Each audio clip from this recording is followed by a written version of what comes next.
Hello and welcome to True Crime Rocket Science, the most authentic voice in true crime.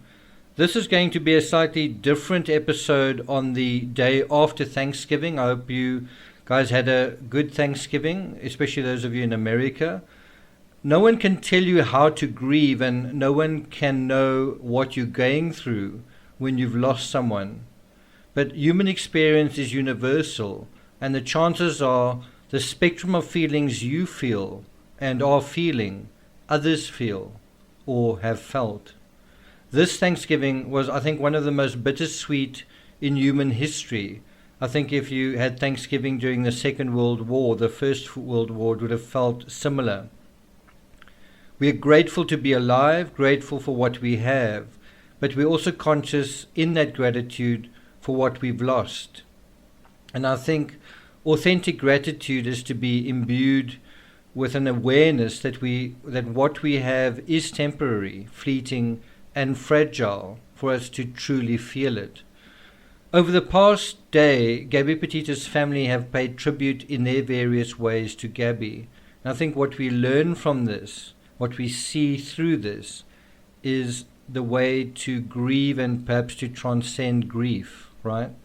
Nichole Schmidt, Gabby's mother, posted this message exhorting us to celebrate life as Gabby seemed to celebrate her short life. She wrote, "Gabby will forever remind me to be grateful for every moment, every breath, and every memory. I will cherish what I've had and have in the present, always.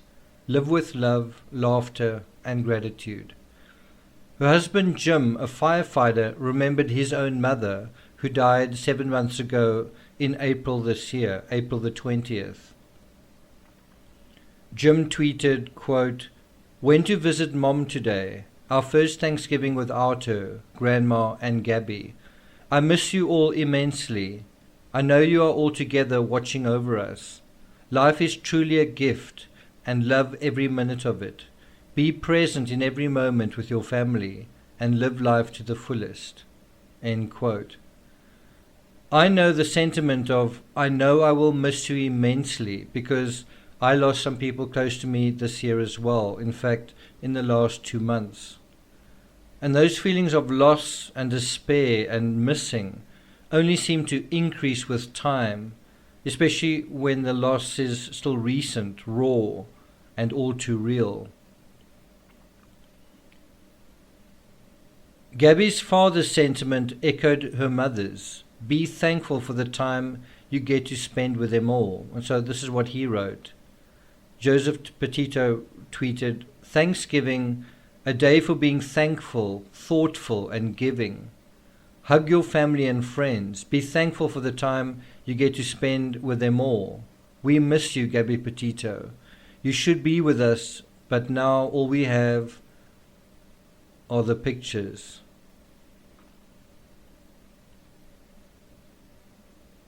Grief and graves and Thanksgiving. It seems very contradictory, doesn't it?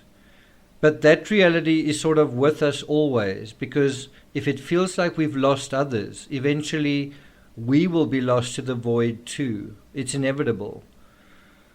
And so I think when we grieve the mortality of others, part of that grief has to be the recognition, the realization that our lives are finite as well. Our earth is finite. We can live incredibly large lives today, to the extent that all of the living are left with the impression that life is almost eternal, that life goes on, that life is guaranteed, that we are entitled to or deserve the best life, that we can have more. We can always have more. But the fact is, when amnesia sets in, and it does as a sort of psychological safety switch, we get used to what we think we're entitled to. Well, what we're entitled to is a brief blip on the radar. What we deserve is very small, given the length and breadth of the cosmos and the far reaches of geological time.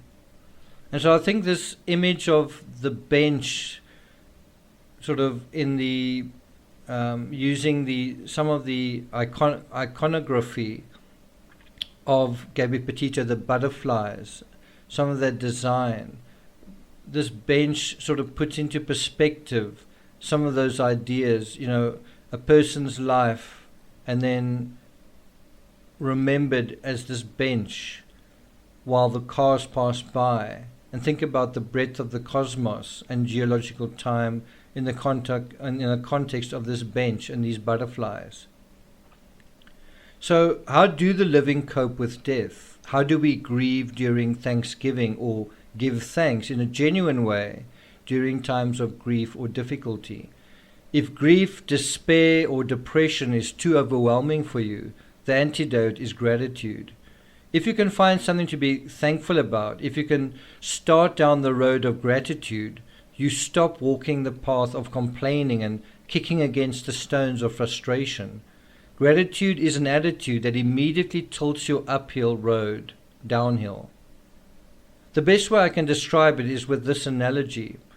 I was on a holiday a short while ago. Like Gabby's social media, if you go onto my social media, my Instagram, you might assume the holiday was wonderful, vibrant, happy, and full of life. It was, but it wasn't only that. There were also tears and frustrations and, yes, moments of grief and loss. But I remember walking on the beach or engaging with exotic birds or monkeys or paddling up a river, sometimes with the wind and the current, sometimes fighting against it, and thinking, this holiday is short. I remember becoming emotional, but then looking at my dog, soaking up every moment, and thinking, well, right now I need to be like him.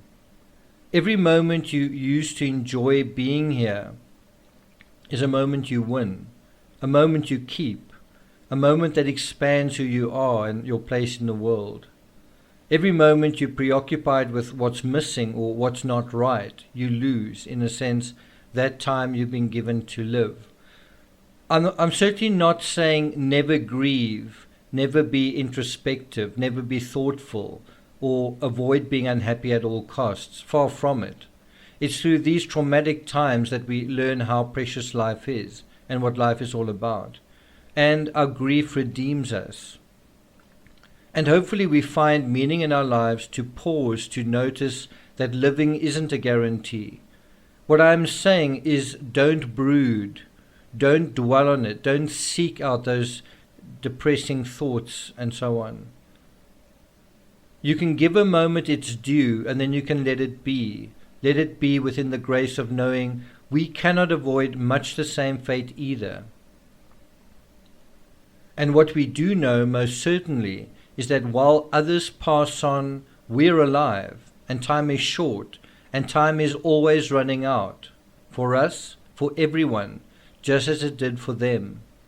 In this sense, we can prioritize what we do with the time we have. We can appreciate one another. That's also a change in attitude we can have immediately.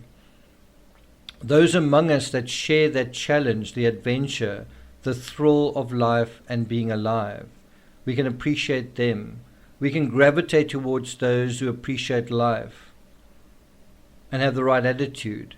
We can be less hard on them and ourselves in our day-to-day doings, not sweating the small stuff, given the larger predicament we all find ourselves in.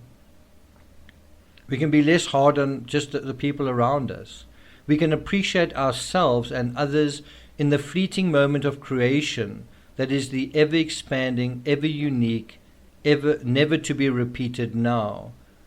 Every moment that we are alive is actually a moment that is totally awesome, that is totally magical, that is totally unique. We can grieve, we can be thankful, and we can let it be and be whoever we mean to be in some new adventure. We can conjure up a new life at the snap of our fingers. We make the now whatever we want it to be, and we can be grateful for the perspective of beautiful lives we've seen around us, coming and going, to direct us where we need to direct ourselves and how we mean to be in order to live not necessarily the best life, but meaningful and good lives. Good for one another and good for this planet, for this world is also a temporary place. In conclusion, We should not be so shallow only to feel loss when we lose something, or to feel grateful on Thanksgiving Day. When we remind ourselves of what is being lost, we're also reminded of what we gain, and hopeful we have the wherewithal, the gratitude, and the chutzpah to go after it.